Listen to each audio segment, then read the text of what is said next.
वृंदावन में महाराज जी एक संत रहते थे जिन्हें जज साहब कहते। तो किसी ने पूछा इन्हें जज साहब क्यों कहते हैं? एक साधु बोले दरअसल इनको जज साहब इसलिए कहते हैं कि कुछ दिन पहले ये जज ही थे, अब साधु बन गए। साधु कैसे बन गए? बोले क्या हुआ, दक्षिण भारत में एक स्थान है तिरुवल्लम, वहां पर एक छोटे से कस्बे में ये जज के रूप में पदस्थ थे। वहीं गांव में एक बगल में गांव था, कस्बा से लगा हुआ, गांव में एक रघुनाथ जी का मंदिर था। रघुनाथ जी के मंदिर में पुजारी जी रहते थे, एक भोला भक्त रहता था जिसका नाम ही था भोला भगत। उससे कोई कुछ पूछे कि भाई ये ऐसा कैसा, बोले रघुनाथ जी जाने, सब बात रघुनाथ जी पर छोड़ देता। बड़ा अटूट निष्ठा, देखना विश्वासम फलम दायकम। एक बार उस भोले भगत की बेटी की शादी का समय आया, तो दो बेटा थे एक बेटी। तो बेटों ने कहा पिताजी बहन का विवाह करना है, संपत्ति है नहीं है, आप एक काम करो, गांव के नगर सेठ से उधार उठा लो, बाद में हम मेहनत करेंगे, मजदूरी करेंगे, चुका देंगे। ठीक है। गांव के अमीर सेठ से पुराना जमाना 800 रुपया उधार लिए और चुकाने की बात तय हुई। सेठ ने एक कागज लिया, उस पर लेखनी की, दस्तखत कराए, तो अंगूठा किया उसने। रघुनाथ जी के चरणों में वो पत्र रखा, सरकार 800 रुपए का कर्जा हो गया, अब आप कृपा करना ये चुक जाए। कालांतर में भोला भगत के बेटों ने मेहनत की, मजदूरी की, 1000 रुपया कमाए तो 800 रुपया ब्याज दे दिए। पिताजी चुकाओ, अब भगवान की कृपा हो गई, चुकाओ। भोला भगत, सेठ जी श्री सीताराम, आपकी जो हम उधारी ले गए थे ना, ये स्वीकार कीजिए। हाँ लाओ लाओ लाओ लाओ। और भोला कैसे हो, आपकी कृपा। एक कागज लिया, वो जो कागज था जिसपे 800 की उधारी लिखी थी, चुकती लिख दी, दूसरी रसीद बना के दे दी, लो इसे पढ़ लो। हम क्या जाने, हम तो पढ़े लिखे नहीं साहब, रघुनाथ जी जाने। अब मलाल मन में भर गया सेठ के, ये बढ़िया है, ये पढ़ा लिखा है नहीं, 2 बार रुपया ले सकते हैं। अच्छा एक काम करो, जरा पानी लाओ भीतर से। उसे पानी लेने भेजा तो जिसमें चुकती लिखा था वो पर्चा अपनी बही में रख लिया, झूठ मूठ का ऐसे ऊपर नीचे कुछ लिख करके दे दिया, लो ये है, चुक गए। जो आ गया, आया भागा भागा, रघुनाथ जी के चरणों में वो पत्र रखा, आपकी कृपा से रुपया चुक गए। सेठ की मति मारी गई, भक्त पर भगवान को कौतुक करना था, तो सेठ ने दोबारा रुपया लेने के लिए इनके ऊपर, भोला भगत के ऊपर केस लगा दिया। ये कोई घटना हम आपको त्रेता द्वापर या बहुत सतयुग की पुरानी नहीं, कलयुग की, अभी यही कोई 80 साल पहले की घटना सुना रहे। वो केस इन्हीं जज साहब की अदालत में गया, तो जज साहब ने बुलवाया, तो अदालत में वह भोला भगत हाजिर हुआ। भोला भगत हाजिर हुआ तो जज साहब ने पूछा, क्यों भाई आपने सेठ जी के रुपया लिए? जी सरकार। अच्छा तो आपने चुकाए नहीं? सरकार हमने चुका दिए, ब्याज सहित सूद सहित चुका दिए, लेकिन सेठ जी ने तो अपने वकील से कहलवाया कि आपने रुपया नहीं दिए। भोला भगत रोने लगा, सरकार हमने तो चुकाए हैं। चलो चलो रो मत, आपने जब रुपया दिए तब कोई वहां था तीसरा? बोले हुजूर और तो कोई नहीं था, रघुनाथ जी और हमारे और सेठ जी के अलावा कोई चौथा नहीं था।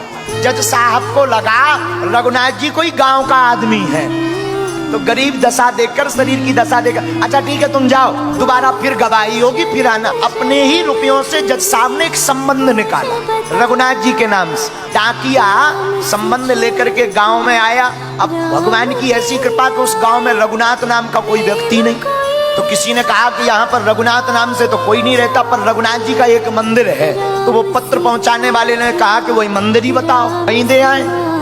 मंदिर में पुजारी जी बाहर बैठे बैठे सीताराम सीताराम सीताराम सीताराम जप रहे। तो कहा कि रघुनाथ जी का मंदिर यही है? पुजारी जी ने कहा हाँ मंदिर तो यही है, ये संबंध आया है, हस्ताक्षर करो। अब पुजारी जी ने सोचा कि जब भगवान ने संबंध बुला ही लिया तो हम क्यों रोड़ा बने। उन्होंने लिए सो हस्ताक्षर कर दी, उन्होंने लिया सो राम जी के चरणों में संबंध रख दिया। राम जी की तरफ देख के बोले, सरकार आज तक फूल माला पुष्प वस्त्र बहुत आए, आपके पास संबंध पहली बार आया होगा, इसे भी स्वीकार करो। बाद में भोला से पूछा कि भाई भोला एक बात बताओ, तुमने रघुनाथ जी का नाम क्यों लिखवाया? तो भोला भगत बोला, हमारा इनके अलावा है कौन, हम किनका नाम लिखवाएं। भोला को पूरी बात पता लगी, पुजारी जी को पता लगी, तो संबंध में लिखा था अमुक तारीख को उपस्थित होना है, अब तो हाथ जोड़कर भोला रोने लगा।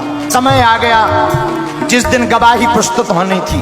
एक दिन पहले ही भोला भगत को पुजारी जी ने कहा कि तुम चले जाओ, दूर का मामला है, पहुंच नहीं पाओगे, तुम जाओ, आगे जाओ। उसने अपना कपड़ा पड़ा लिया, अपना सामान लिया, भगवान रघुनाथ जी की तरफ देखा, प्रणाम किया, आंखों में आंसू भरे। प्रातः काल हुई, आज पुजारी जी ने रघुनाथ जी का दिव्य श्रृंगार जल्दी कर दिया।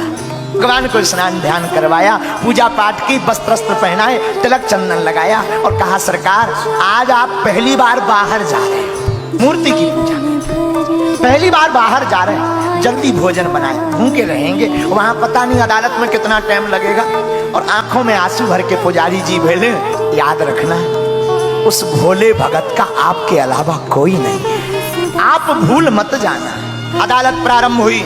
जैसे ही जज साहब कुर्सी पर बैठे तो फाइल उठाई और फाइल उठा करके केवट भोला भगत को बुलाया तो वो कटघरा में आकर खड़ा हो गया। जैसे ही कटघरा में खड़ा हुआ जज साहब ने पूछा हाँ भाई भोला भगत जी कहाँ हैं तुम्हारे रघुनाथ जी, गवाह कहाँ हैं? हाथ जोड़ के बोला वो तो सब जगह हैं, यहीं कहीं होंगे, यहीं कहीं होंगे, बुलवाओ। जज ने चपरासी से कहा हाँ भाई बुलाओ जरा रघुनाथ जी को। रघुनाथ हाजिर हो, रघुनाथ हाजिर हो, हाजिर हो रघुनाथ, ऐसे 3 नारे जो लगाए हैं। तो चपरासी बाहर तक आया और चिल्ला करके बोला रघुनाथ हाजिर हो, रघुनाथ हाजिर हो, रघुनाथ हाजिर हो, ऐसे 3 नारे जो लगाए हैं। चाल लटपटी सी, एक वृद्ध सी झुकी सी देह, दुपटी फटी सी शीस, बांधे धर धाए हैं, हाथ में छड़ी माह तुलसी की ही माल, माथे पर रोली चारू चंदन चढ़ाए हैं। साहब के सामने विनीत जू चपरासी के साथ आज रघुनाथ जू गवाह बनकर आए, हाथ में एक छड़ी लिए हुए, कपड़ा फटे से भगवान पहने, मस्तक पे चंदन भगवान लगाए, शरीर कांप रहा। और चपरासी ने आवाज लगाई रघुनाथ हाजिर हो, तो आवाज दूर से आ रहे आ रहे आ रहे। आकर रघुनाथ जी जो दुनिया के दाता हैं वो आज कटघरे में खड़े हैं। तो चौंक गए सेठ, ये कौन आ गए? सेठ की आंखें फटी रह गई। क्यों भाई रघुनाथ जी? और ये भोला भगत ने सेठ जी को रुपया दिए तब तुम वहां उपस्थित थे? रघुनाथ जी ने कहा जी सरकार हम वहां पर। आपको अगर विश्वास नहीं होता है तो सेठ को यहीं बंदी बना लो और इसकी 32 नंबर की डायरी उसके मकान में रखी है, उसके बीच में वो कागज रखा है जिस पर चुक्ती के हस्ताक्षर है, उसे उठवा लिया जाए। भगवान तो अंतर्यामी है। पुलिस भेजी गई घर, चपरासी के घर से वो बही मंगाई गई और वो रसीद पाई गई, और रसीद पाई गई, बंदी बनाया गया सेठ को और भोला भगत को बाइज्जत बरी किया गया। लेकिन जज का मन नहीं माना, बाद में अपने केवन में जज गए। आखिर भैया ये रघुनाथ जी कौन है? ये रघुनाथ जी को तुम जानते हो? तो भोला भगत ने कहा हमारी तो रोज की पहचान है। अच्छा ये रघुनाथ जी कहाँ रहते हैं? बोले जहाँ हम रहते हैं। तो जज ने कहा तुम कहाँ रहते? बोले जहाँ रघुनाथ जी रहते हैं। अच्छा तो ये रहते कहाँ? बोले मंदिर में। अच्छा ये पुजारी हैं? बोले नहीं। तो इन्होंने मंदिर बनाया? बोले मंदिर भी नहीं बनाया। फिर बोले कौन है ये रघुनाथ जी? बोले जिनका मंदिर है वही रघुनाथ जी। और जैसे ही इतना कहा आंखों से आंसू बह गए जज साहब के, और उस दिन के बाद कभी अदालत में नहीं बैठे। लोगों ने कहा कहाँ जा रहे हो? बोले जहां से गवाह आए थे अब उन्हीं गवाह के चरण शरण में जा रहे। वृंदावन आ गए, तब से वृंदावन में उन्होंने वास किया। इस बात उनके लिए जो कहते महाराज भगवान मिलते नहीं, भगवान का मिलना कठिन नहीं है, हमारा आपका सरल होना कठिन।